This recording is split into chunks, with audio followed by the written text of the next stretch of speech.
Hi, this is Kowski, and in this video we're going to be looking at the overview of the executive branch. And here, right from the AP Gov College Board curriculum, we see presidents use powers and perform functions of the office to accomplish a policy agenda. So before we even get into that, it's very interesting when you ask Americans, who they want to be, to become the next president and the expectations that they have. They typically are very lofty, and many Americans want a president who is powerful and similar to these, great former presidents from Washington to Kennedy.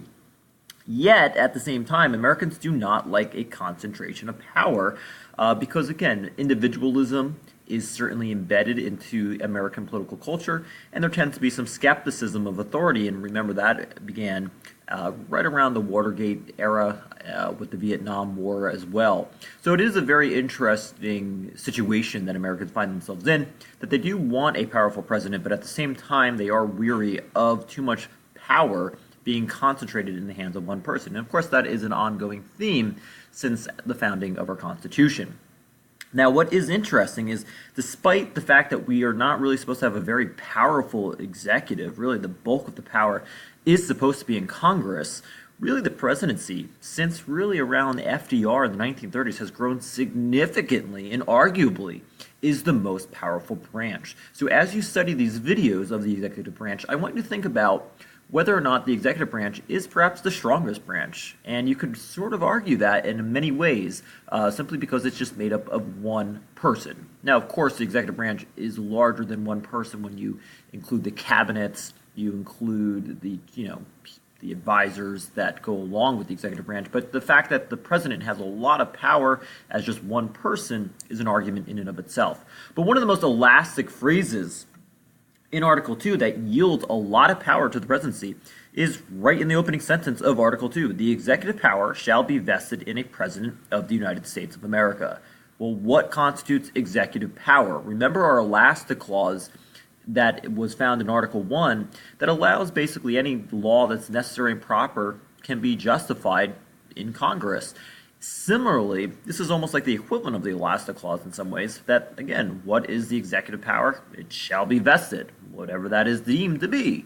So certainly that has been a phrase that has allowed the presidency to be bolstered over time. Now here's just a quick overview. You don't necessarily need to know this for the AP Gov curriculum. But if you look, $400,000 a year, you get some nice perks here: Camp David, pension, Secret Service, even after you leave office. So certainly some nice accommodations there. Nice pension, as I mentioned before, entertainment. The White House is quite a magnificent sight to see. Highly suggested if you've never been there before. If you can ever get there, it's certainly worth the trip. And again, here's some other cool pictures of, again, some of the benefits that come along with being the president. Okay, let's get right into it now with the powers and duties. Well, they are found in Article 2. Article 2 really is not that big, but over time the presidency has grown significantly, and as seen as a political cartoon, right, the executive branch is basically cutting off the other branches. And when we get into that with respect to a little bit later with executive orders and executive privilege, you might begin to think that the executive branch is perhaps the most powerful one. But nevertheless, the presidency was designed to administer the decisions made by the legislature, right? The legislature passes the law, and the president is supposed to execute them. Now, when, again, we look at the Constitution in Article 2, where the powers are found, they're very limited. There's not a lot. But again, a lot of power has increased over time since FDR. All right, let's look at how do the amendments really affect the president. Well, there are a lot of presidents that we've had, and presidents, how did they get there? So ultimately, the presidency is certainly affected by the Electoral College. We will certainly cover that when we get to our discussion on elections. But certainly the president is indirectly elected, because when the states award their electoral votes, they literally send people to Washington, D.C. about a month later to vote. So the president is technically indirectly elected. It's the only position that is indirectly elected, and of course the president serves for a term of 4 years. Now in 1951, this is going to change with the 22nd Amendment, and this is officially going to limit the terms of the presidency to 2. And a good way to remember this is 22nd Amendment, 2 terms, 2-2. And there's a great video that I have basically on ways to memorize the amendments based on little tricks like that. I highly suggest you check it out if you have not already done so. But most presidents have been elected to office. Now, you might be wondering, what do you mean by that? Well, think, about presidents who have become president, such as Ford after Nixon resigned.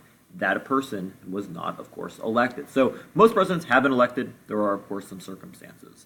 But with the 22nd Amendment, it is limited to 2 terms. All right, secession. So what happens in the event that a president dies? Certainly that has happened. Roosevelt, Kennedy, just to name a couple. The vice president obviously will succeed the president in the event of death, resignation, or removal.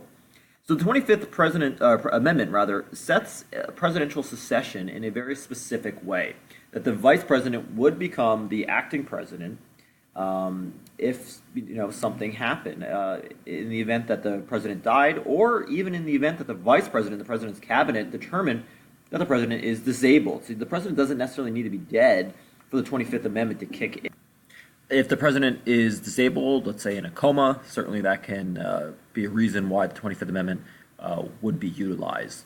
And there have been presidents who have had, several presidents rather, that have had incomplete terms, as you see here, and you have your secession here. And again, the 25th Amendment being established to really set a specific order in that regard.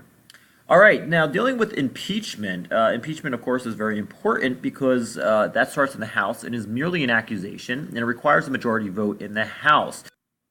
Now, when impeachment comes about, it has to be for reasons of treason, bribery, or other high crimes and misdemeanors. It's not supposed to be about a policy disagreement. That is not the purpose of impeachment. These are the reasons for impeachment, but sometimes that, of course, gets in the way, especially when people have called for the impeachment of former President Barack Obama or former President George W. Bush.